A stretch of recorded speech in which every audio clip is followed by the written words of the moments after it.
잠이 오지 않아 TV를 켜보니 노란 바다에 세 개의 파도가 날 반기네. 별이 빛나는 밤에 당신은 더욱 빛나네.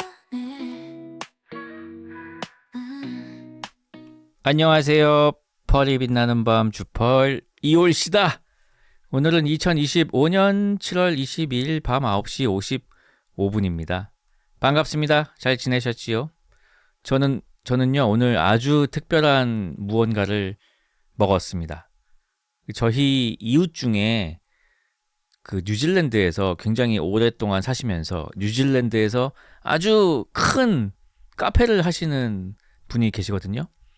근데 이분이 완전 커피 전문가신데 어느 정도로 전문가냐면은 그 세계 대회가 있어요. 커피도 거기 심사위원이세요. 아니 그래가지고 오늘 저희 작업실에 놀러 오셔서 킬로그램당 400만 원 킬로그램당 400만 원을 하는 커피를 갈아가지고 내려주신 거예요. 그게 그렇게 되면요 이제 한 잔에 얼마냐면은 7만 원이에요. 7만 원. 아니 그런 귀한 커피, 그러니까 세계 대회에서 98점 받은 커피를 내려주신 거예요.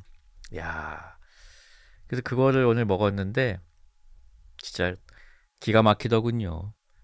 정말 뭔가 비단이 넘어간다는 느낌이 이런 게 아닐까? 아, 뒷맛이 너무 깔끔하고 향이 정말 그윽하고 산미도 적절하고. 아, 정말 좋은 커피는 또 이런 거구나. 저는 이제 400만 원짜리 커피를 먹었기 때문에 이제 일반 커피는 먹지 못하는 몸이 되었답니다. 아니에요. 내일 또 먹던 거 먹어야죠. 예. 아무튼 특별한 경험이었습니다. 자, 오늘도 여러분께서 보내주신 사연을 읽고 신청곡을 듣는 그런 시간을 갖도록 하겠습니다. 오늘 사연들은요 5월 말 사연이에요. 거의 2달이 밀렸군요. 죄송합니다. 맛이랑 향이 어땠냐고요? 말하면 뭐 아실라나? 아니 되게 향긋하고 그 넘어가는 느낌, 그리고 이제 여운, 이런 게 너무 대단해서 커피 찌꺼기도 한 몇천 원 하겠더라고. 그래서 찌꺼기 향 계속 맡으면서 지금 있어요. 네. 너무 좋았어요, 진짜. 뭐든지 그 하이엔드로 가면은 그 깊은 세계가 또 있더라고. 참. 눈 가리면 모른다고요? 그럴 수도 있어요. 아무튼 즐거운 경험이었고, 그리고 또 하나 좋은 건데 막 그렇게 엄청 비싼 건 아닌데 엄청 좋은 원두를 또 먹었어요. 이거는 되게 유명하다고 하던데, 게이샤라는 원두라고 혹시 들어보셨나요? 게이샤 뭐 어쩌고저쩌고, 뭐 그것도 종류가 많은데 아무튼 그것도 참 맛있더군요. 그래서 2종류의 커피를 오늘 먹어보았습니다. 일본하고 아무 상관이 없어요. 이름만 게이샤예요. 다 남미에서 나는 그런 원두들이었고요. 아무튼 맛있었습니다. 그래서 커피를 2잔을 마셨더니 잠이 안 와서 라디오를 켰습니다. 다이소 캡슐에도 게이샤가 있다고요? 다이소 1,000원이잖아요. 이거 좋은 건데. 아무튼 맛있었고요. 이제는 진짜 사연 읽겠습니다. 쌉손의 사연입니다. 안녕하세요. 쇼핑의 지혜를 담은 에피소드를 하나 들려드릴까 합니다. 바로 시작합니다잉. 지난주 저는 티셔츠를 사러 성수동의 모 빈티지 샵에 들렀습니다. 무표정으로 병아리 감별하듯 티셔츠를 넘기다 괜찮은 놈 하나를 발견했는데요. 디자인은 이랬습니다. 멜란지 소재에 앞판 왼쪽 가슴엔 작은 대포 하나, 그리고 뒷판엔 9명의 인물 사진이 큼지막하게 프린트되어 있었습니다. 그 뒤로는 리본 같은 장식이 겹겹이 얹혀 있었죠. 티셔츠의 상태도 괜찮고 프린트 퀄리티도 좋아 보여서 아무 생각 없이 계산대에 가져다 댔습니다. 다음 날 저는 친구를 만나러 다시 성수동을 갔습니다. 친구를 기다리며 서 있던 그때 한 외국인이 제 앞을 지나가다 저를 돌아보았습니다. 약간 얼굴을 찡그리더군요. 뭐지? 내 얼굴이 그 정도는 아니지 않나? 라고 생각할 때쯤 그는 저에게 뭔가 말하려듯 하다가 고개를 가로젓더니 체념한 듯 다시 가던 길을 갔습니다. 생전 처음 겪는 상황에 넋이 나갔다가 다시 들어올 때쯤이었을까요? 문득 제가 입고 있는 어제 산 티셔츠가 생각이 났습니다. 그리고 도착한 친구에게 말했습니다.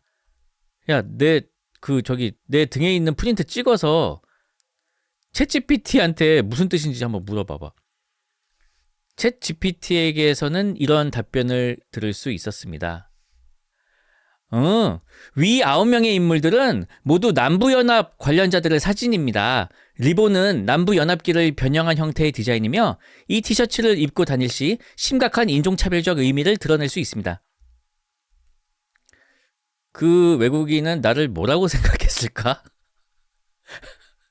정말 이걸 본 외국인이 한 명일까?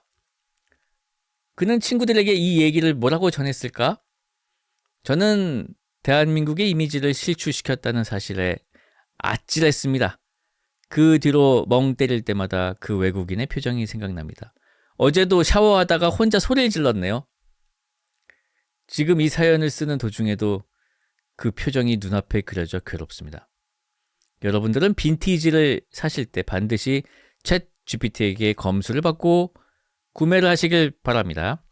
그 외국인에게 전해질 리는 없겠지만 이 말을 꼭 하고 싶어요. I'm not a racist. Such an idiot. So sorry.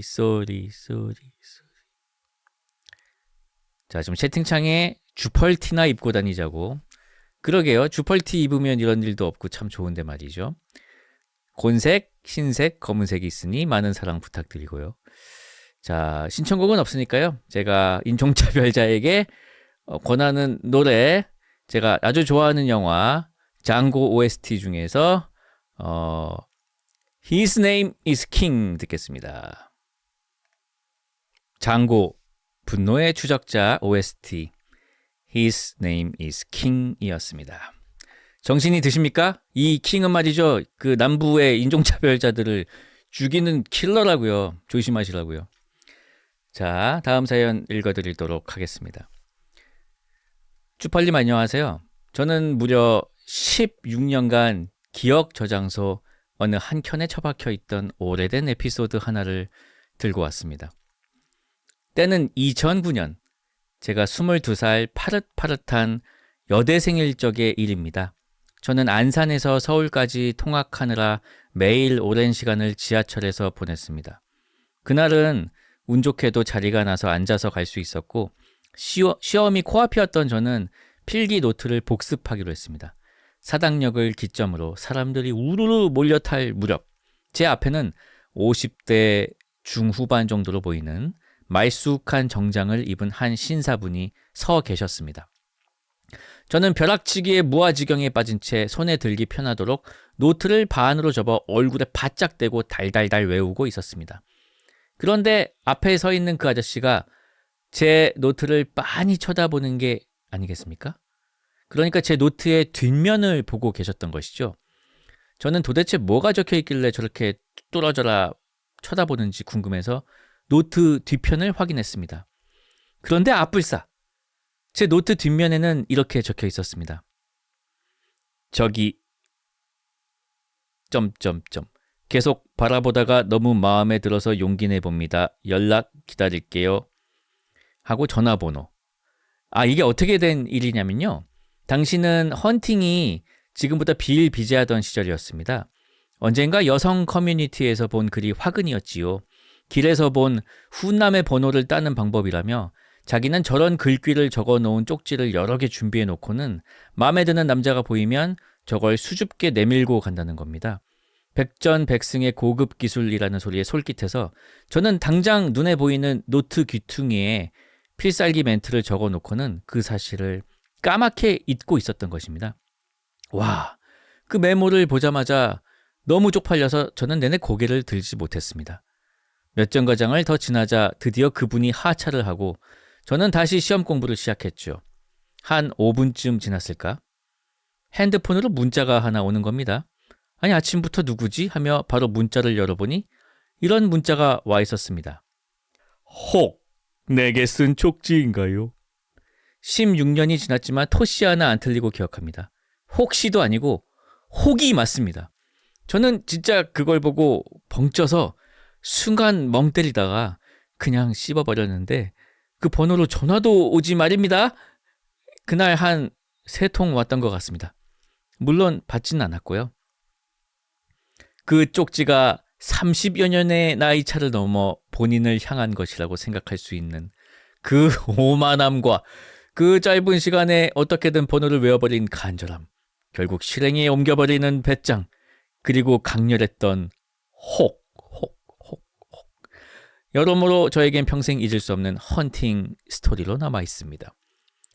혹, 제 얘기를 주퍼리 낭독해 주신다면 남편과 재밌게 같이 들을 거걸랑요? 읽어줘잉!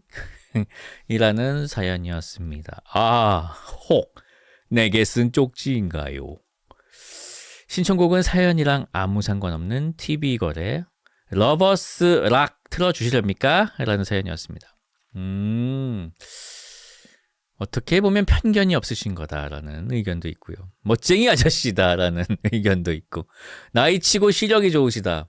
아, 맞아. 아, 저 요즘에 가까운 게 안 보여요. 큰일 났어요.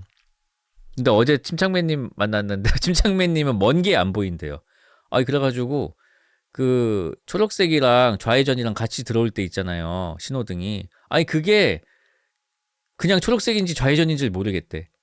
그래서 그 정도면은 이제 저기 안경을 쓰든지 라식을 해야 된다. 제가 이제 권했는데 뭐 어떻게 될지 모르겠습니다. 이제 점점 확실히 이제 늙어가는 것 같습니다. 그래서 제가 이제 예전에 또 한쪽은 라식을 하고 한쪽은 라섹을 해서 어떤 게 더 효과적인지 한번 실험을 해보자. 식색 대작전이라고 뭐 그런 걸 권하기도 하고 그랬던 기억이 나네요. 자, 신청곡은 TV걸스의 라바스락입니다. 듣겠습니다. 자, 다음 사연 읽어드리겠습니다. 안녕하세요, 주펄님. 결혼한 지 1년 된 신혼 펄떡이입니다. 결혼 전부터 안사람이랑 유튜브를 하고 있는데요. 처음에는 일상 기록하면서 결혼 준비하는 과정도 좀 남겨놓고 가끔씩 토크도 하는 식의 별 부담 없는 컨텐츠 위주로 업로드를 했습니다. 그런데 안사람이 어디서 구독자가 늘려면 쇼츠를 많이 올려야 된다는 얘기를 듣고서는 쇼츠 욕심을 부리기 시작한 것입니다. 저는 원래 쇼츠나 릴스 같은 것을 잘 보지 않아서 몰랐는데 요즘 유행하는 커플 릴스를 찾아보고는 정신을 잃었어요. 그리고 다음날 병가를 내는 소요가 발생해버렸지 말입니다. 극한의 ISTP인 저로서는 광대짓을 보고 비웃는 건 익숙해도 제가 광대가 되는 것은 상상할 수 없는 일이었습니다. 안사람이 화장품 회사를 운영하고 있다 보니 얼마 전에는 얼굴로 방귀 좀 뀌신다는 철면수심님도 부담스러워할 얼빡샷 앵글로 저를 찍으면서 남편 스킨케어 릴스를 찍어서 올렸답니다. 슬슬 릴스 소재가 떨어져서 안사람이 고민을 하고 있는데 이러다가 누구처럼 카메라 앞에서 엉덩이 흔들면서 춤추고 여름에 썩은 토마토 냄새 맡으면서 바닥에서 구르고 남사시럽게 얼굴에 애들 갖고 노는 판박이 붙이고 동창회 나가고 그러는 건 아닌지 참으로 걱정입니다. 남자라는 상으로 결혼이라는 천국에서 안사람이라는 여신님의 통제하에 사는 것이 참으로 마땅하다고 여기는 알파메일로서 이 난관을 어찌 헤쳐나가야 할지 고민입니다. 도 넘은 방송 천재 주펄님께서 커플 릴스 소재 좀 추천해 주시면 참으로 감사하겠습니다. 펄박. 글쎄요, 뭐 저도 뭐 이렇게 쇼츠를 막 잘 만들고 막 그런 사람이 아니어가지고 뭐 제가 나오는 쇼츠들은 다 쇼츠를 만들어야겠다 하고 만든 게 아니고 그 방송에서 잘라가지고 웃긴 부분이 이제 쇼츠로 된 경우라서 이렇게 뭔가 기획된 쇼츠는 제가 잘 모르겠는데 보면은 패러디 같은 게 좀 많더라고요. 뭐 챌린지 영상이라든지 예를 들면은 이렇게 뭐 그런 거 있잖아요. 자동차에서 조수석에 앉아 있다가 그 띠띠띠띠 띠띠띠띠띠 띠띠띠 하면서 하하하 하면서 막 춤추면서 막 이렇게 막 조수석에서 내려서 막 춤추면서 막 걸어간다거나 아니면 요즘에는 그 인도네시아 카누 대회인데 어떤 소년이 카누 앞에 서가지고 막 이렇게 되게 엄청 간지나게 이렇게 카누 위에서 약간 이렇게 살랑살랑 이렇게 동작을 취하는 게 있거든요. 그런 거를 이제 뭐 패러디 해보신다거나 뭐 그렇게 해보면 되지 않을까요? 아 근데 지금 채팅창에 잘생기면 조회수가 잘 나온다고 아니면은 맞아요 그런 것도 있잖아요. 뭐 이상한 거 뭐 별것도 아닌 건데 이렇게 좀 막 뭔가 이렇게 기술이 들어간 거 있잖아요. 그런 거 뭔가 첨단 기술도 아니고 그냥 별거 아닌 기술이야. 근데 그런 거 이렇게 해놓고 테크놀로지야 뭐 이런 거 목소리 넣고 뭐 이런 거를 많이 본 것 같은데 뭐 해보세요. 뭐 하면은 되지 않을까요?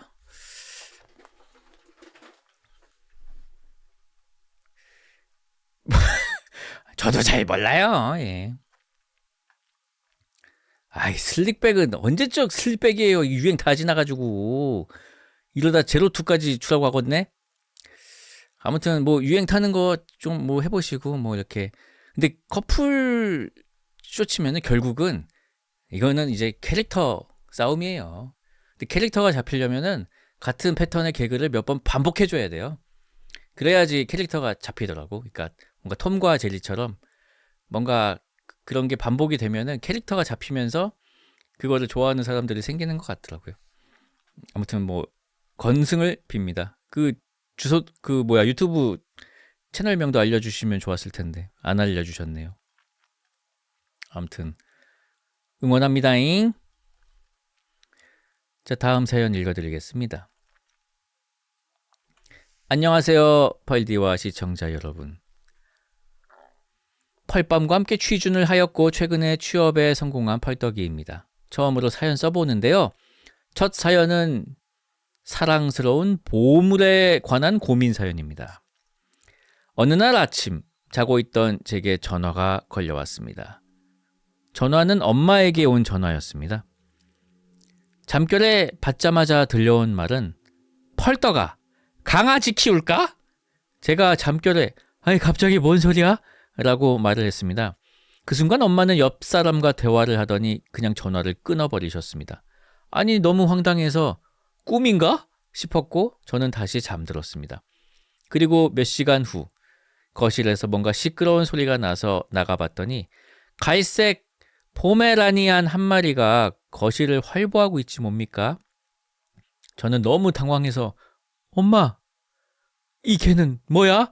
라고 했더니 아는 친구가 키우던 강아지인데 두 마리 같이 키우기 힘들다 그래서 우리가 한번 키워보면 어떻겠냐고 하길래 데려왔어. 이름은 브라우니로 하려고 하는데 어때? 그날 이후 개를 키울 생각이 1도 없었던 제가 브라우니의 사료 담당, 산책 담당, 목욕 담당 등 사실상 제가 전부 다 하고 있습니다. 정작 엄마는 브라우니를 데려오셨지만 크게 관심을 주시진 않았고요. 이제는 누가 데려온 건지 헷갈릴 지경입니다. 물론 저는 브라우니의 매력에 빠져들어서 지금은 없으면 안 되는 보물 같은 존재가 되었기에 이런 부분이 귀찮거나 하지는 않습니다. 근데 말이죠. 지금까지는 이런 부분이 고민이 아니었지만 이제는 문제가 생겼습니다. 제가 취업을 하게 되면서 타지로 가게 됐다는 점입니다. 브라우니가 걱정돼서 그나마 관심을 가져주던 아빠에게 산책, 사료, 목욕을 전부 인수인계하고 저는 머나먼 타지로 떠났습니다. 그리고 지금도 매일같이 아빠에게 전화를 걸고 있습니다. 아빠, 오늘 산책 시켰어? 아빠, 목욕은 시켰어? 그런데 말이죠. 아빠의 대답이 점점 짧아지고 있습니다. 아직 했어. 그래도 전 믿습니다. 아빠가 잘 챙겨주고 있을 거라고. 그러길 바라고 있습니다. 브라우니야, 나 없이도 잘 지내고 있지? 조금만 기다려. 내가 휴가 때 꼭 간다. 간식 잔뜩 들고 갈게.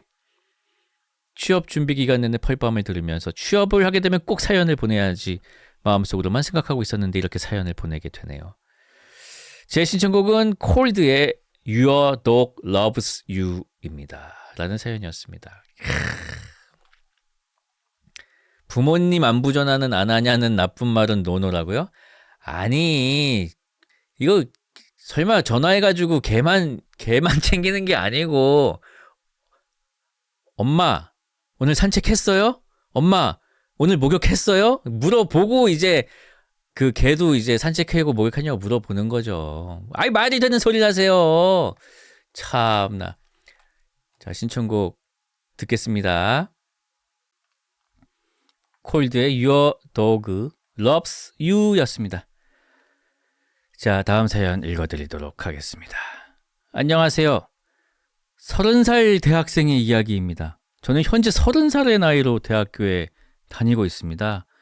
10년 전에 재수도 하지 않고 1-5학번으로 학교에 입학을 했었는데 졸업도 하지 않고 덜컥 시작해버린 직장 생활과 그 이후 스타트업 창업까지 여러 일을 하다가 작년에 시장 상황이 좋지 않아 친구와 함께 시작한 스타트업을 정리하고 하루아침에 실업자가 되어 졸업을 끝마치고자 마지막 2학기를 마치러 학교에 재입학을 했었더랬죠.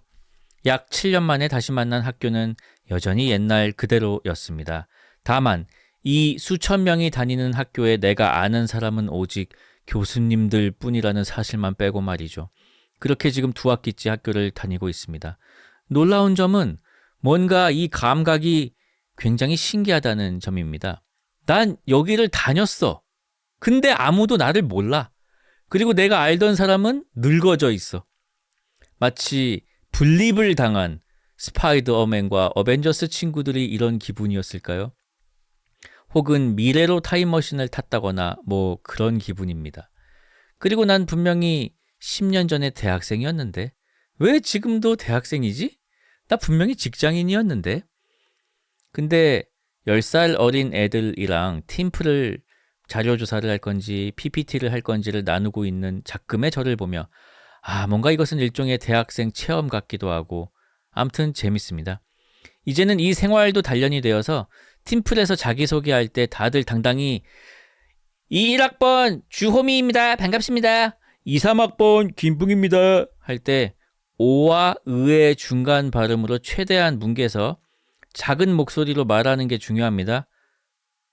1학번 주팔떡입니다. 반갑습니다. 1학번 1의학번 1학번 펄떡입니다. 반갑습니다. 말해주는 요령도 생겼더랬죠. 얼마 전에 수업을 듣는데 교수님이 1, 2학번으로 저랑 3학번밖에 차이가 안 나는 겁니다. 교수님이 1, 2학번이에요? 제 친구들이 00학번인데? 아니, 실제로 저랑 같은 시기에 학교를 다니시던 분이 교수님이 되신 거라더군요. 수업 끝나고 가서 인사했습니다. 어찌됐건 선배님이니까요. 또 같은 학번이었고 친했던 동기 누나도 다른 수업 강사를 하고 있는 것도 보았습니다.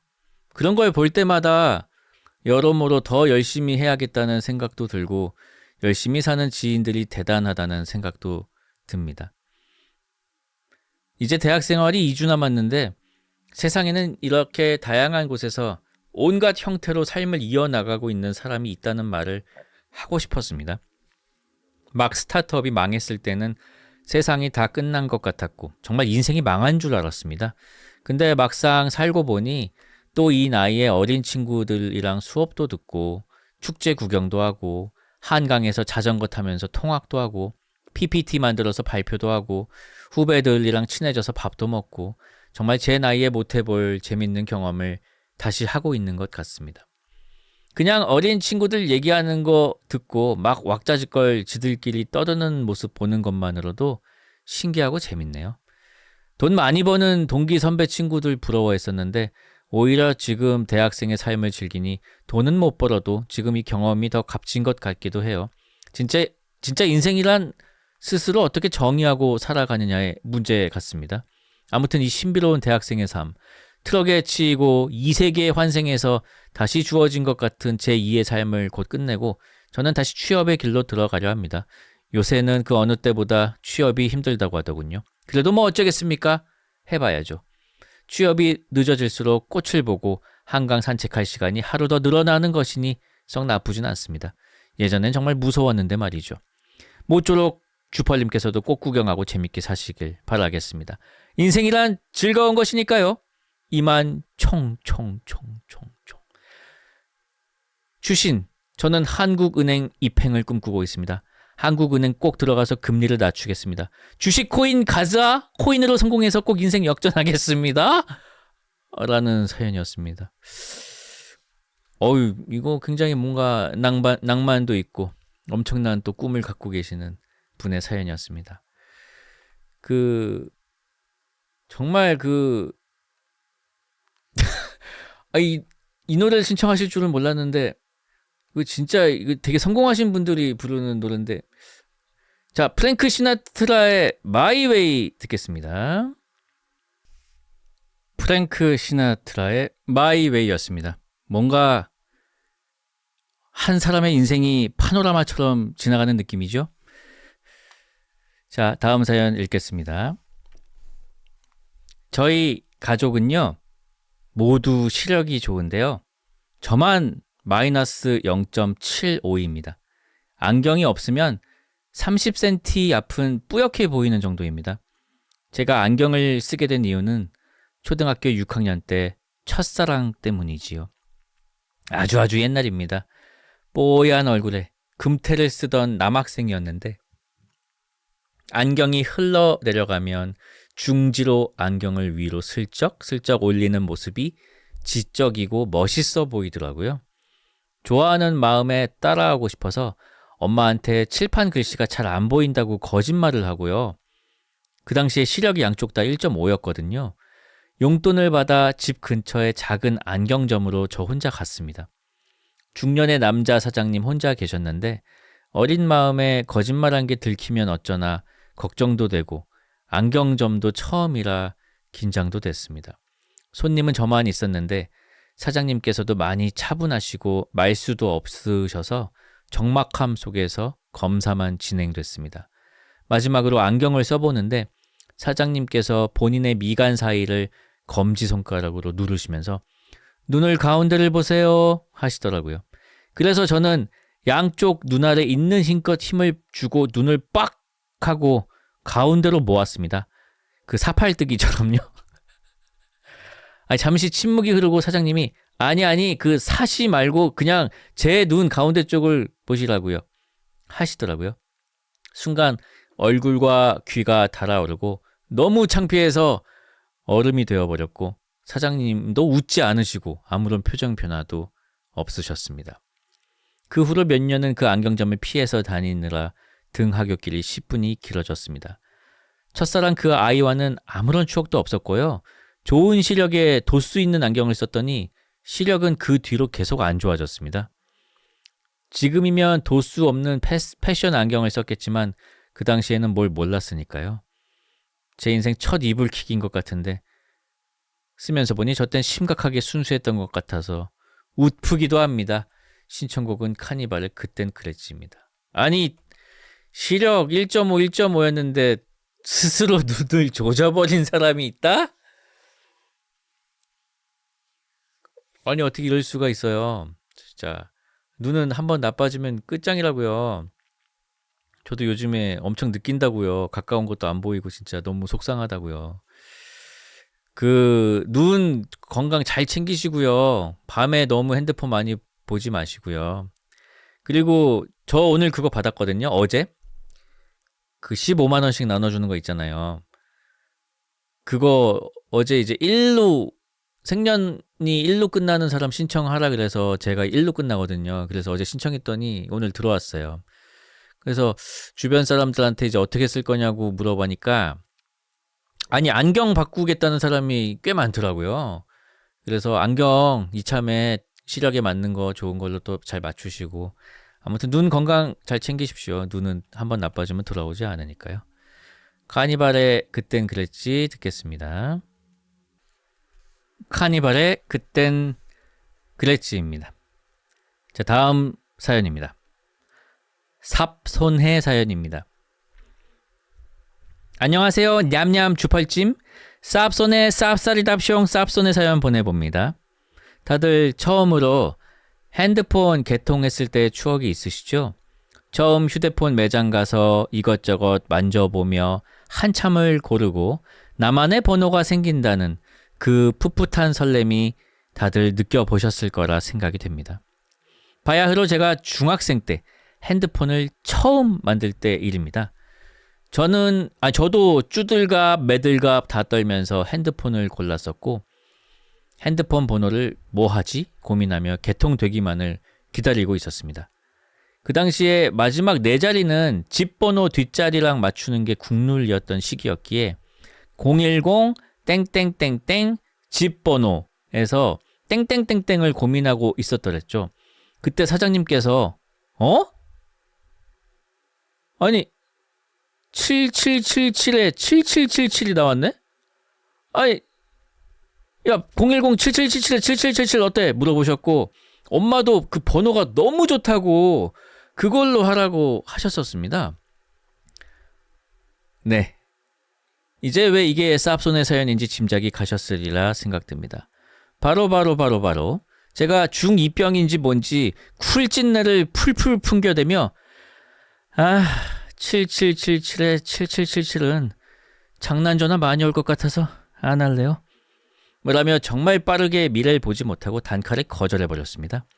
하이고 지금 생각해보면 정말 말도 안 되는 평생에 한 번뿐인 기회였었는데 너무 안타깝고 신기하고 그러네요. 현재 010-1111부터 9999까지는 전부 대리운전인 걸로 알고 있고요. 그 당시엔 차 번호판이나 핸드폰 번호에 황금 번호를 사고 팔던 시절이긴 했는데 지금은 잘 모르겠네요. 또 KT에서 이번 이벤트로 황금 번호 추첨을 하던데 매년 응모는 하고 있습니다. 언젠가 또 한번 기회가 올 거라고 믿고 있습니다. 그럼 이만 갑! 황금 번호 이제 만나러 갑니다라는 뜻입니다. 신청곡은 사연과는 무관한 제가 최근에 알게 되어 무한 반복 중인 새봄의 꽃길 신청합니다라는 사연이었습니다. 저는요 지금 아무튼 너무 놀라운 사연이었고요. 아니 7777에 7777은 본인이 안 쓰시더라도 일단 확보해 놓은 다음에 뭔가 좀 비싸게 팔 수도 있지 않았을까라는 생각이 드는데 저도 기억이 나는 게 제가 이제 전역을 하고 나서 2004년에 이제 휴대폰을 새로 개통을 하러 갔어요. KT였던 것 같아요. 근데 거기서 이제 뒷자리는 이제 집 말씀해 주신 것처럼 이제 저희 집 번호로 하고 이제 가운데 번호를 고르잖아요. 근데 그 가운데 번호가 거기서 주어진 게 제가 그때 갓 전역했을 때였거든요. 제 군번 앞번호 4자리하고 똑같은 거예요. 10,000분의 1 확률이잖아요. 야, 그래가지고 이거다. 이걸로 해야겠다 해가지고 저는 그 번호를 지금 25년째 쓰고 있습니다. 한 번도 안 바꿨어요. 아무튼 그런 일이 있었답니다. 자, 신청해주신 새봄의 꽃길 듣겠습니다.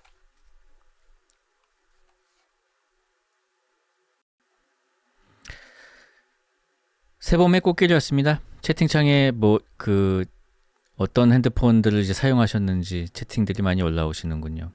저는 제일 처음 썼던 폰은 아마 2000년대 막 PCS 그런 거 되게 많이 나왔었거든요. 뭐 그런 거를 썼던 것 같고요. 재수할 때였나? 그때 MP3가 처음으로 들어가는 휴대폰이 나왔었어요. 그 조피디가 광고하는 핸드폰이었고 메모리 칩이다 음악이다 이러면서 막 이정현님하고 같이 나와서 되게 막 사이버 펑크 느낌으로 막 광고하던 거 있어요. 근데 거기에 이제 진짜 칩이 들어가거든요. 메모리 칩이. 근데 16메가인 거야, 용량이. 그러니까 MP3가 4곡이 들어가. 아니, 그래서 4곡을 무한 반복해서 들었어요. 그게 또 기억이 나고. 그 다음에 전역하고 나서는 막 스마트폰 이제 나오기 시작했을 때는 이제 LG에서 나온 옵티머스 Q라고 그 쿼티 자판이 달린 키보드가 달린 폰이 있었어요. 그거 쓰다가 아이폰 5로 바꾸고 그때부터는 지금까지 계속 아이폰을 쓰고 있습니다. 그렇기 때문에 그 아이폰을 쓸 수밖에 없는 거예요. 그러니까 아니 뭐 젓가락이 좋아서 쓰는 게 아니에요. 그냥 태어났을 때부터 쓴 거니까 쓰는 거예요. 저는 그 핸드폰에 대한 호불호 이런 게 전혀 없어요. 자, 다음 사연 읽도록 하겠습니다.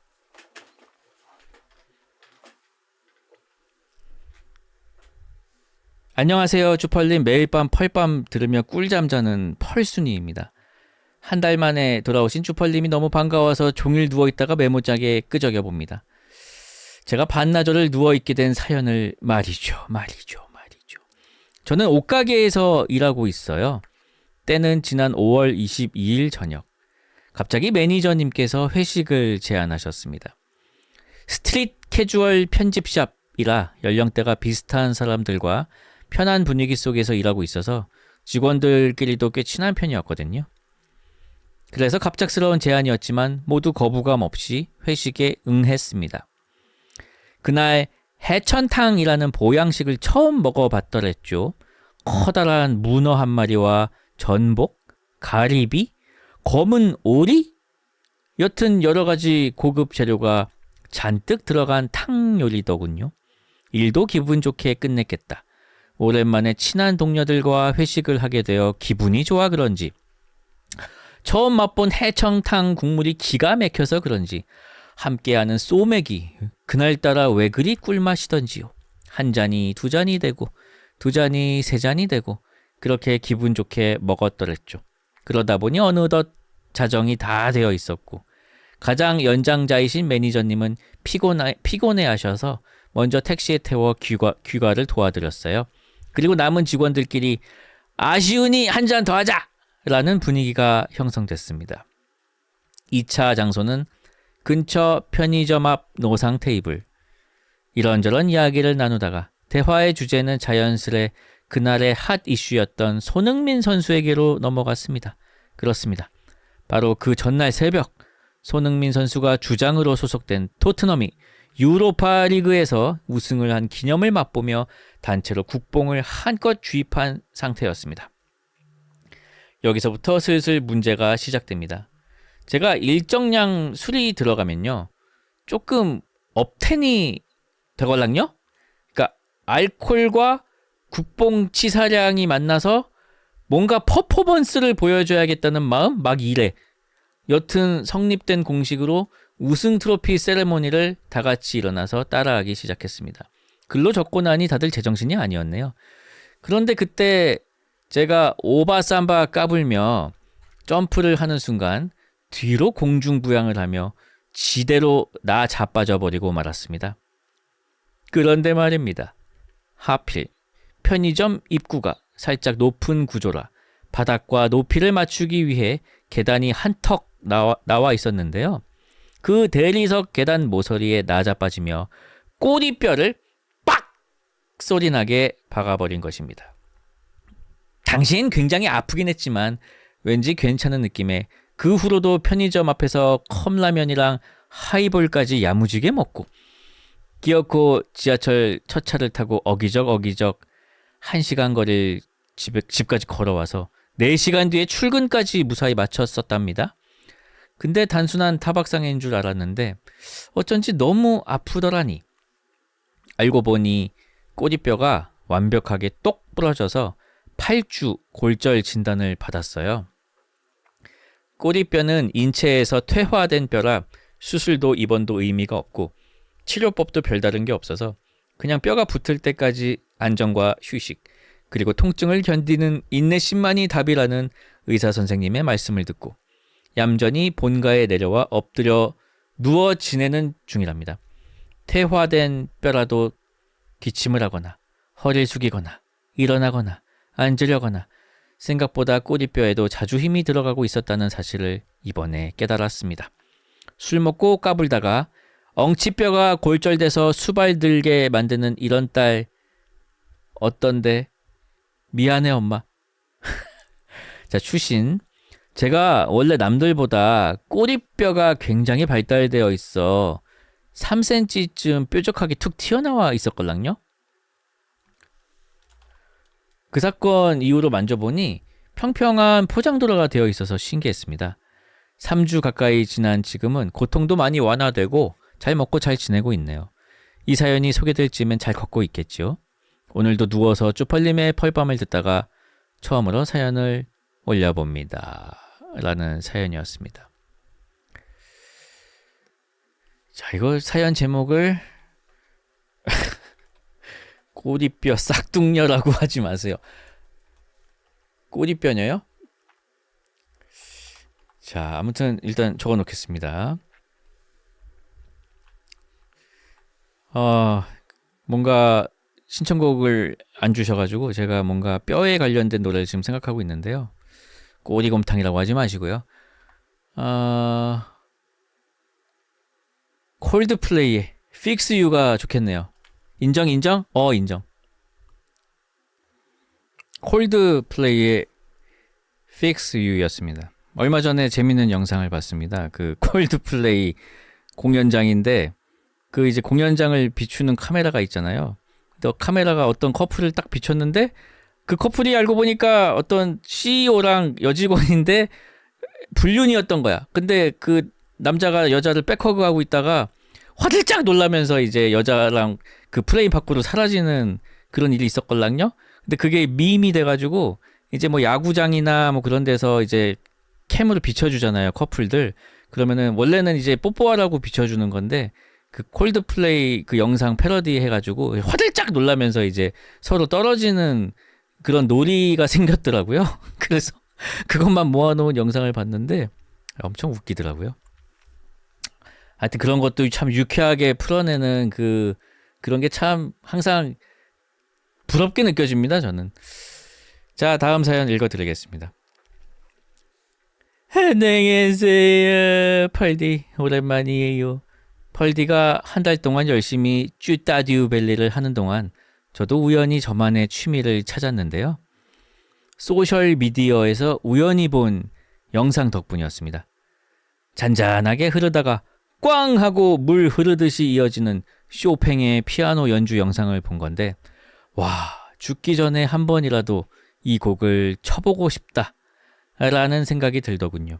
그래서 시내에 있던 피아노 학원에 쭈뼛쭈뼛 악보를 들고 찾아갔습니다. 이봐 애송이, 이런 건 자네 같은 애송이가 넘볼 레벨이 아니야. 이건 쇼팽이라고, 쇼팽. 썩 꺼져! 라는 답변을 들을 줄만 알았던 저는 두 팔 벌려 환영해주는 피아노 선생님의 지도 아래에서 초등학생 친구들과 일주일에 한 번 피자를 나눠 먹으며 수련을 하였고 이제는 첫 2페이지는 거의 완벽한 속도로 맥시멈 5번의 실수 하에서 연주를 할 수 있게 되었답니다. 분명 아주 천천히 치더라도 2마디라도 칠 수 있었으면 좋겠다라는 생각이었는데 매일매일 나아지는 실력을 보며 많은 걸 느끼고 있답니다. 아무리 어려운 일이라도 계속 반복하다 보면 어설프게라도 해내게 된다는 것. 아무리 스트레스 받는 일이 있더라도 몰입 상태에 들어가면 완전히 잊어버릴 수 있게 된다는 것. 펄디는 요즘 배워보고 싶다 아니면 우연히 봤는데 흥미롭다고 생각한 취미나 활동이 있으신가요? 훌라춤 제외. 또 최근에 완전히 몰입하신 경험은 뭐가 있었는지도 궁금해요. 대난투 제외. 신청곡은 쇼팽의 겨울바람, 윈터 윈드 부탁드립니다. 라는 사연이었습니다. 야, 대단하십니다. 저도 이런 경험이 있어요. 그러니까 어떤 한 곡이 치고 싶어서 시작한 거죠. 맞죠? 저도 예전에 그 대항해 시대 2라는 게임이 있어요. 거기에 그 칸노 요코라는 작곡 작곡가가 그 게임의 이제 OST를 맡았는데 거기에 마스트 인 더 미스트라는 곡이 있어요. 그 유럽 항해할 때 나오는 배경 음악이거든요. 근데 그거를 들었는데 너무 몽환적이고 이 곡을 꼭 치고 싶다라는 이제 생각이 든 거죠. 그래가지고 그거를 이제 연습을 했는데 너무 어려운 거야. 왜냐면 피아노 뭐 해본 적도 없고 하니까. 근데 어떻게 이제 연습을 하다 보니까 저도 그 초반 구간까지는 이제 칠 수 있게 된 거예요. 근데 거기까지만 쳐도 너무 행복하더라고. 그 영상이 아마 제 유튜브에 있을 거예요. 엄청 오래된 영상인데 그거 보고 누가 그 히사이시 조인 줄 알았다고, 제가 피아노 치는 영상인데 아무튼 대단하십니다. 대단하시고요. 너무 궁금해요. 쇼팽의 겨울바람인 거잖아요. 지금 연습하시는 곡이. 한번 들어볼까요? 아니 너무 어렵잖아요. 이거 어떻게, 야, 이 대단한, 물론 이거는 이제 되게 유명한 피아니스트가 친 거지만은 아니 굉장히 어려운 곡이네요. 야, 이거를 치시다니 정말 대단하십니다. 나중에 꼭 완곡까지 하시길 바라겠습니다. 자, 다음 사연 읽어드리겠습니다. 자, 안녕하세요, 주디. 일전에 미국 샌디에고 인근에서 옷가게를 하고 있다고 사연을 올렸던 애청자입니다. 저번에 말씀드린 대로 미국 옷가게를 하며 만났던 도둑들에 대해 얘기해 드리려고 합니다. 아마 여러 매체들을 통해 미국 상점들의 도난 문제에 대해서 익히 들으셨을 거라고 생각합니다. 캘리포니아에 위치한 저희 가게에도 피해갈 수 없는 문제인데요. 물론 모든 옷들에는 도난 방지 센서가 있고 계산 후 저희가 제거하지 않으면 가게를 나갈 때 알람이 울립니다. 하지만 그럼에도 도둑을 막을 수는 없지요. 저희 가게의 도난범들의 특징에 대해서 설명해 드리겠습니다. 크게 세 가지 타입으로 나눌 수 있는데요. 첫 번째 유형, 그냥 들고 뛰는 유형. 사실 이런 도둑들은 거의 어린 10대 학생들이 많습니다. 본인이 돈 주고 사기 힘든 리바이스 청바지 같은 브랜드 옷을 한두 개 들고 도난 방지 알람이 울리던 말던 뛰어갑니다. 저는 30대 중반에 러닝을 일주일에 서너 번씩 하는 나름 체력에는 자신이 있는 사람이지만 모든 걸 걸고 뛰는 사람을 뒤쫓는 건 늘 실패했습니다. 지금까지 딱 한 번 아저씨가 뛰는 걸 잡은 적이 있는데 저한테 잡히고는 멋쩍게 웃으며 옷을 두고 가버리더군요. 사실 이런 도둑이 가장 원초적인 도둑이라 할 수 있습니다. 자, 두 번째 유형. 도난 방지 센서 제거하는 장치를 가지고 오는 경우입니다. 사실 이 경우는 저희가 잡아내는 건 거의 불가능합니다. 사실상 검거가 전혀 없다고 봐야 합니다. 나중에 CCTV를 통해서 얘가 범인이었나 보다 얼굴만 확인하는 정도입니다. 물론 미국 경찰은 현행범이 아닌 이상 와서 잡아주지 않습니다. CCTV가 있다고 하더라도 주로 구석이나 피팅룸에서 작업을 하기에 저희가 일일이 찾아내기가 불가능합니다. 자, 마지막 세 번째 유형은요. 가장 골치 아픈데 물건을 옷 속이나 가방에 숨기고 도난 방지 센서도 제거하지 않은 채로 걸어서 나가는 사람들입니다. 자기는 아무것도 훔친 게 없다고 우깁니다. 이런 경우에 센서가 오작동한 게 아닌지 다시 가게로 들어와 보라고 할 때 다시 들어오는 것을 거부한다면 100% 도둑입니다. 경찰 부른다고 협박해도 잘 안 듣습니다. 이런 경우 사실 몸싸움으로 번지지 않는 이상 물건을 돌려받기 어렵습니다. 경찰은 정말 빨라야 20분 후에나 오니까요. 사실상 가장 상대하기 까탈스러운 도둑입니다. 그냥 놓아주면 이런 놈들은 계속해서 돌아오게 되니 최소한의 실랑이로 우리는 호락호락하지 않다는 이미지를 보여줘야 합니다. 그중 기억나는 도둑들을 얘기 드리자면 1년에 한두 번씩 기간을 두고 찾아오는 여자가 있습니다. 제가 매번 다시는 오지 말라고 엄포를 놓지만 또다시 찾아오고는 속옷같이 작은 것을 몸속에 숨기고 나가다가 잡혀서 분란을 일으키고 떠납니다. 그리고 또 다른 남자. 이 또한 3번 유형의 남자였는데 피팅룸 관리하던 직원이 저에게 다급하게 한 남자를 가리키며 저 사람 4벌 가지고 들어가서 3벌만 가지고 나왔다고 하더군요.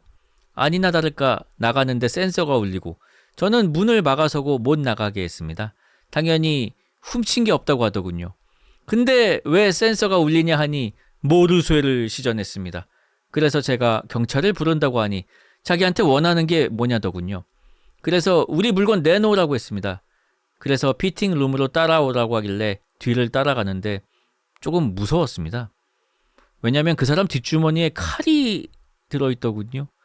바짝 쫄았지만 티를 내지 않았습니다. 확인해보니 자기 바지 안에 훔친 바지를 2겹으로 입었더군요. 근데 자세히 보니 바지를 잘 살펴보니 도난방지 센서 부분을 아까 본 뒷주머니 칼로 도려내서 구멍이 나 있었습니다. 그래서 속으로 생각한 건 도난방지 센서를 도려냈는데 알람은 왜 울렸을까? 금방 이유를 찾아냈습니다. 그 사람은 제거한 도난방지 센서를 바지 뒷주머니에 다시 넣은 상태로 나온 것입니다. 그 사람을 겪고는 잠깐 현타가 왔습니다. 내가 이런 사람들과 싸움을 하며 살고 있다니. 하지만 현타도 잠시 다시금 똑같은 이상 속으로 돌아와 그들을 경계하며 스파이더맨에게 스파이더 센서가 있듯이 옷가게 사장한테는 도둑 센서가 있습니다. 그들을 잘 쫓아다니면서 도난건을 최대한 줄이는 게 저희의 늘상의 목표랍니다. 사실 이 글은 4월에 작성했는데요. 지금 6월이 되는 동안 또 다른 재미있는 도둑들이 들었었습니다. 경찰만 2번이 출동했죠. 그중 한 명은 가지고 나가는 걸 제가 입구에서 붙잡고 가게 문을 잠궈 경찰이 오는 30분 동안 붙잡고 있었는데 경찰이 와서 한 말은 가게 밖으로 나가지 않아서 도난이 아니라고 하더군요. 정말 할 말이 없었습니다. 이게 지금 미국의 현실입니다. 조금은 긴 저의 도둑 이야기 들어주셔서 감사합니다. 다시 돌아온 쭈디 너무 좋고 미국의 힘든 삶에 늘 나게 됩니다. 오래 같이 해주세요. 신청곡은 따로 없습니다. 라는 사연이었습니다. 와, 이거 너무 빡센데요, 진짜. 진짜 옷가게 미국 자영업도 장난 아니구나, 진짜. 아니, 특히 그 도난 센서를 잘라버린 다음에 다시 뒷주머니에 넣은 사람은 뭐지? 자, 신청곡은 제가 하나 선곡을 해보겠습니다. 톰 패티의 I won't back down 이라는 곡인데요. 이게 가사가 물러서지 않겠다 뭐 그런 뜻이라서 좀 이 노래가 힘이 됐으면 좋겠네요. 자, 다음 사연입니다. 안녕하세요, 펄디. 광진구 시절부터 봐왔는데 사연을 적어보는 건 처음이네요. 정말 친하게 지내는 친구가 있습니다.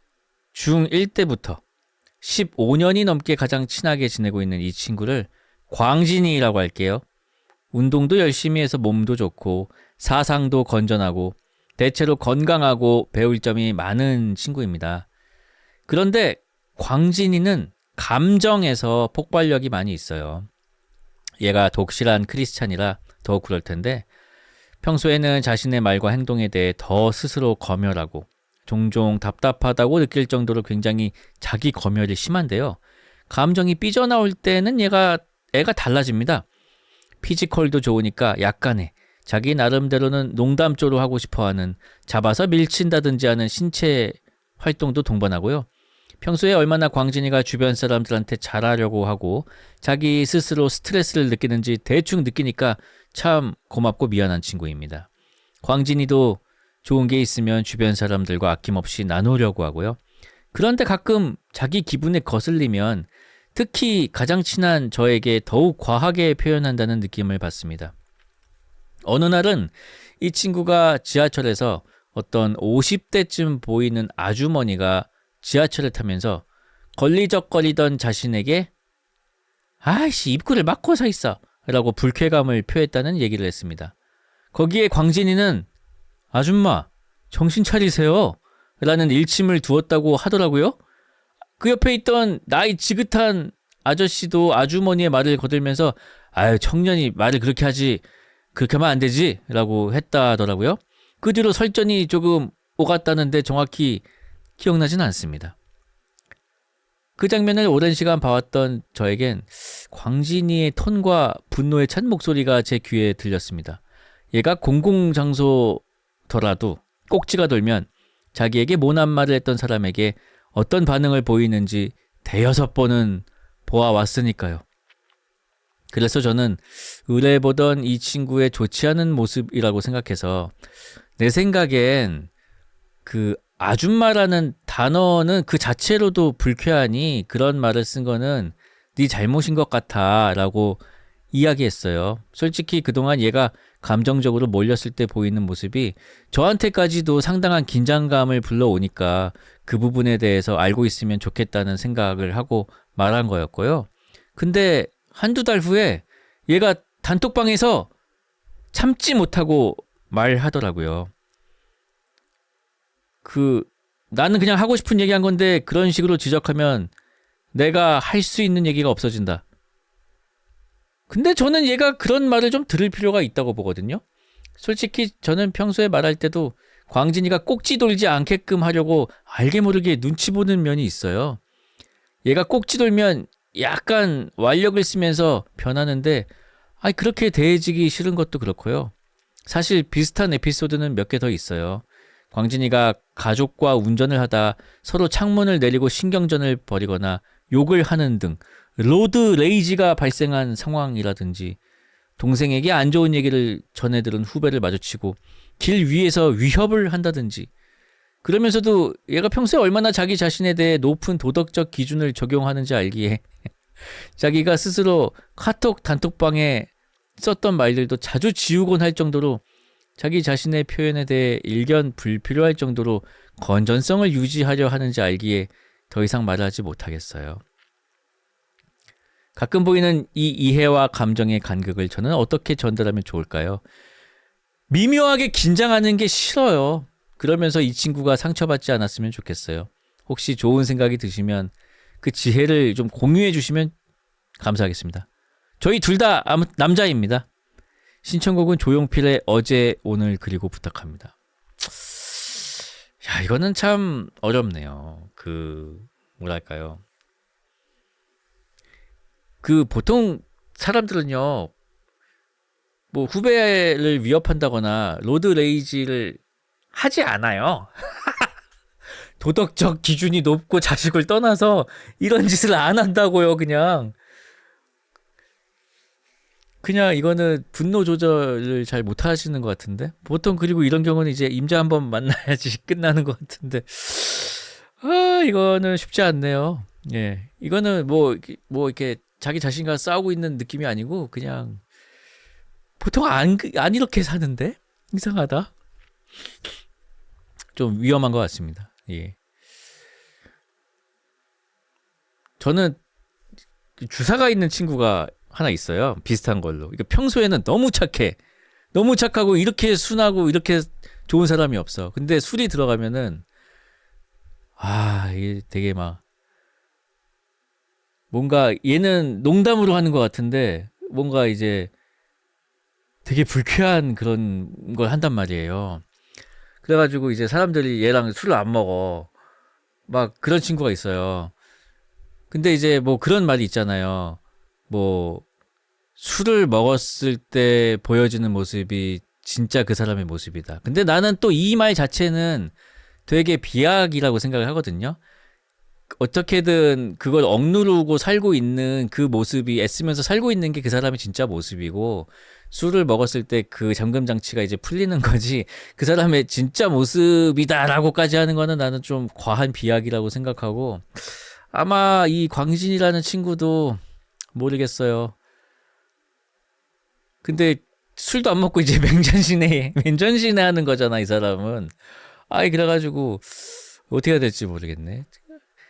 저라면은 이제는 피곤하기 때문에 이제 나이가 들면은 만나는 사람이 점점 적어지거든요. 저는 안 만나죠, 이제. 이러면은. 근데 모르겠어요. 굉장히 아끼시는 친구 같으니까 잘 광진 씨가 정신을 차리길 빌겠습니다. 조용필의 어제 오늘 그리고였습니다. 자, 근데 사연자가 광진이한테 네 사연 올렸다고 보여주면 어떻게 되냐고요? 로드 레이지 당하는 거 아니에요? 아무튼 제 책임은 없습니다. 전 모르는 일입니다. 안녕하세요. 2달 있다 카톡이 온다고요?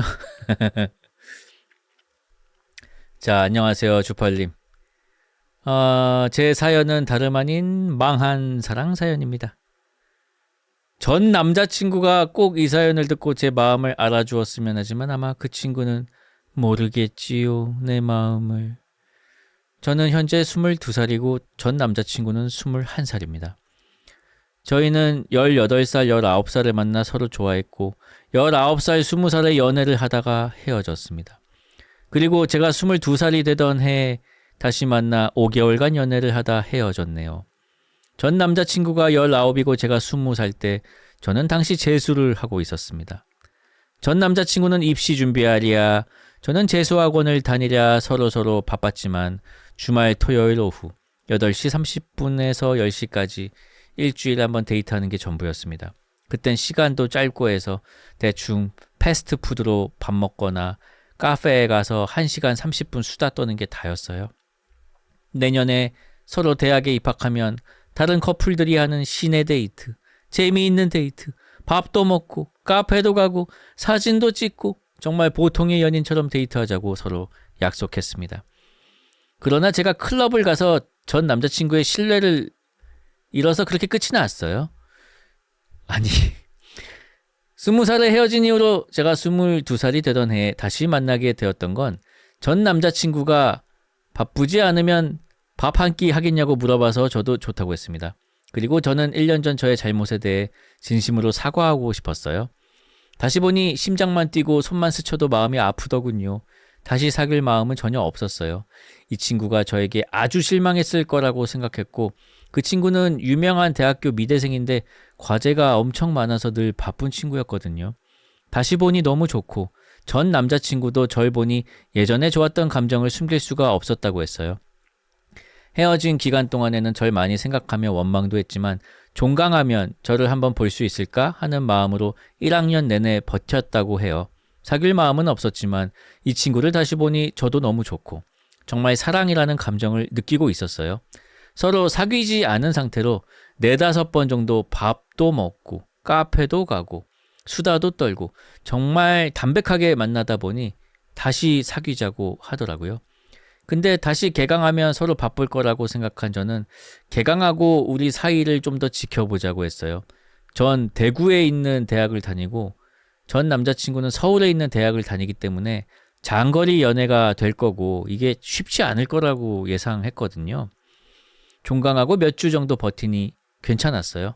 연락도 서로 잘 되고 남자친구가 한 달에 2-3번 정도 대구에 내려와서 시간을 가졌거든요. 근데 5개월 정도 지나니 힘들었나 봐요. 그만하자고 하더라고요. 제가 늘 싸우면 홧김에 헤어지자고 하지만 이 친구가 저에게 헤어지자고 하는 건 처음이었어요. 왜냐고 이유를 물어보니까 학교 과제랑 연애를 병행하기 힘들다고 하네요. 군대 가기 전까지 자기가 원하는 공부 대학에서 열심히 하고 이걸 토대로 자기는 큰 사람이 되고 싶다. 좋은 직장에 취직하고 싶다. 지금 대학에서 열심히 공부하고 열심히 과제를 해야 자기의 미래에 가까워질 수 있다고 하더라고요. 한 달 동안 엄청 빌고 연락 안 해줘도 되니까 사귀기만 해달라는 둥, 네가 연락 올 때까진 절대 방해 안 하겠다는 둥, 말도 안 되는 타협으로 이 연애를 이어나가려고 했어요. 근데 어느 순간 이런 방식은 진정한 사랑이 아니라는 걸 깨닫고 제가 정말 그만하자고 각자의 길을 가자고 잘 지내라고 이야기를 끝으로 이별했습니다. 아직도 여전히 만촌 내거리를 걸으면 그 친구가 제 뒤를 따라 걷고 있다는 착각이 들어요. 아직도 그 친구가 절 많이 좋아할 거라고 제 자신을 속이고 있어요. 전 그 친구와 헤어져서 슬프고 눈물이 난다고 생각했는데 다시 생각해보니 제가 점점 그 친구를 잊어가고 있다는 사실에 슬퍼져요.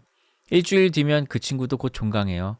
다시 연락 오길 기다리면서도 다시 만나봤자 끝이 보이는, 결국 또 2학기 시작하자마자 이별할 것 같아요. 이런 모든 걸 알면서도 제 마음이 따르는 사랑을 해야 할까요? 아니면 이성적으로 판단해서 이 친구와의 사랑은 오래갈 수 없으니 지금 제 마음 전부를 접어야 할까요? 저는 첫 연애고 첫사랑입니다. 사랑에 서툰 저에게 주펄님께서 조언을 해주셨으면 해요. 펄떡이 분들도 조언 부탁드립니다. 신청곡은 야마자키 마사요시의 One More Time, One More Chance입니다. 그 친구와 다시 연애를 할 수 없게 되어도, 그 친구가 이 라디오 사연을 듣지 않는다 하더라도 많이 사랑했다고 말해주고 싶어요 라는 사연이었습니다. 제가 볼 때는 말이죠, 여기까지 하시죠. 두 분은 인연이 아닌 것 같습니다. 괴로워져. 괴로워져요. 네. 생각만 하면 더 괴롭고. 예. 아니 근데 저기 채팅창도 같은 의견 아니었어요? 좀 안 맞지 않아요? 좀 더 안 될 것 같은데. 접어야 될 것 같은데. 그렇지 않아요? 그쵸? 맞아요. 이거는 좀 아닌 것 같아요. 또 헤어질걸요? 아무튼 아니 제가 너무 또 헤어질걸요? 이렇게 얘기해서 좀 죄송한데요. 근데 팩트임. 아무튼 노래 듣겠습니다. 그 One More Time, One More Chance라는 그 가사를 보니까 아직도 미련이 있으신 것 같은데, 일단 노래 한번 들으면서 한번 생각해 보시죠. 야마자키 마사요시의 One More Time, One More Chance였습니다. 채팅창에 아주 좋은 얘기가 있었는데, 이게 22살이라서 할 수 있는 고민이라고 뭐 그런가 봅니다. 예. 자, 오늘의 마지막 사연 읽어드리겠습니다. 안녕하세요, 쭈펄님. 때는 초등학교 시절이었습니다. 그 시절 저는 하루가 멀다 하고 사고를 달고 살았습니다. 지방의 작은 소도시에서 지내며 친구들, 때로는 형들과 함께 폐가나 공사장을 놀이터 삼아 매일같이 상처 하나쯤은 기본으로 달고 다녔습니다. 그리고 집에 오면 어김없이 날아오는 어머니의 등짝 스매싱. 하지만 뭐가 그렇게 좋았는지 다음 날도 또 그 다음 날도 계속해서 뛰어놀며 유년 시절을 보냈습니다. 그러던 어느 날 시골 외할머니 댁에 간다며 저와 형 그리고 부모님 이렇게 네 식구가 차에 올라 길을 나섰습니다. 1시간쯤 달렸을 무렵 외가에 드릴 선물을 사기 위해 시골의 작은 정육점에 들렸습니다. 그 시절 정육점은 지금과는 조금 달랐습니다. 아마도 시골이어서 그랬을지도 모르겠지만 요즘처럼 긴 매대를 사이에 두고 판매하는 구조가 아니라 매장 입구 쪽에 고기를 자르는 공간이 그대로 노출되어 있는 곳이었습니다. 어머니는 정육점 주인께 소 꼬리를 주문하시고 고기를 써는 동안 잠시 기다리셨습니다. 하지만 저는 그새를 참지 못하고 매장 안을 이리저리 뛰어다니기 시작했습니다. 가만히 있어! 부모님께서 연신 외치셨지만 저는 듣는 둥 마는 둥 여전히 장난을 치고 있었습니다. 그러다 마침내 어머니께서 한계에 다다르셨는지 엄청 큰 소리로 외치셨습니다. 펄떡아! 너 혼난다? 펄떡아! 뛰지 말고 엄마 좀 봐봐! 저는 왜? 하며 몸을 획 돌려 어머니를 바라봤습니다. 그런데 혼내실 줄 알았던 어머니 얼굴엔 화 대신 엄청 놀란 표정이 가득했습니다. 펄떡아! 어머니는 다급히 제게 달려와 손을 덥석 잡으셨습니다. 그제서야 저도 제 손을 바라봤고 그제야 알았습니다. 오른쪽 엄지, 손등 쪽에 3cm쯤 되는 상처가 나 있었고 그 위로 새빨간 피가 주르륵 흐르고 있었습니다. 상황은 이랬습니다. 정육점 주인 아저씨가 꼬리뼈를 자르시느라 세로로 된 기계톱으로 고기를 썰고 계셨고 저는 그 공간을 정신없이 뛰어다니고 있었습니다. 위험하니까 어머니가 저를 제지하려고 부르셨고 그 소리에 반응해 몸을 확 돌렸는데 그 순간 양팔이 관성 때문에 쭉 뻗으며 마치 대자처럼 펴졌던 겁니다. 그리고 움직이던 기계톱에 제 오른쪽 엄지 손등 쪽이 휙 스쳐버렸던 것이죠. 아마 1cm만 더 깊게 들어갔다라면 손가락이 잘렸을 겁니다. 그 길로 저희 가족은 외가에 들르지도 못한 채 다시 1시간을 달려 도시 병원으로 향했습니다. 그때 저는 또 철없게 엄마 이거 생각보다 안 아픈데? 순식간이라 그런가? 라고 말했다가 등짝을 한 대 더 맞을 뻔했습니다. 그렇게 외가도 못 가고 병원에서 제 인생 첫 실밥을 꿰매는 경험을 하게 되었습니다. 그리고 지금 30살이 넘은 지금까지도 그 흉터는 오른손 엄지손등에 그대로 남아 있습니다. 지금 생각해보면 정말 위험하고 무례한 행동이었고 아직까지도 부끄러운 기억으로 남아 있습니다.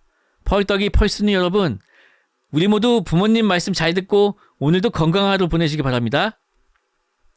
신청곡은 제이슨 무라즈의 I Won't Give Up입니다. 이런 사연 특! 자기가 야라를 해놓고 다 같이 부모님 말 잘 듣자고 함. 자기만 잘 들으면 되는데. 아무튼 다행입니다. 그 손가락 멀쩡하니까 이런 사연도 남기는 거 아닙니까? 아이 너무 다행이에요. 같이 또 손에 흉터가 있는 우리 동지로서 건강하시고 비 오면은 또 쑤실 텐데 간질간질할 텐데 요즘 장마철이라 어떠신지 모르겠습니다. 아무튼 오늘 준비한 사연은 여기까지였습니다. 마지막 신청곡 제이슨 무라즈의 노래 들으면서 저는 이만 인사드리도록 하겠습니다. 지금까지 펄이 빛나는 밤 슈퍼리였습니다. 으아으아으아으아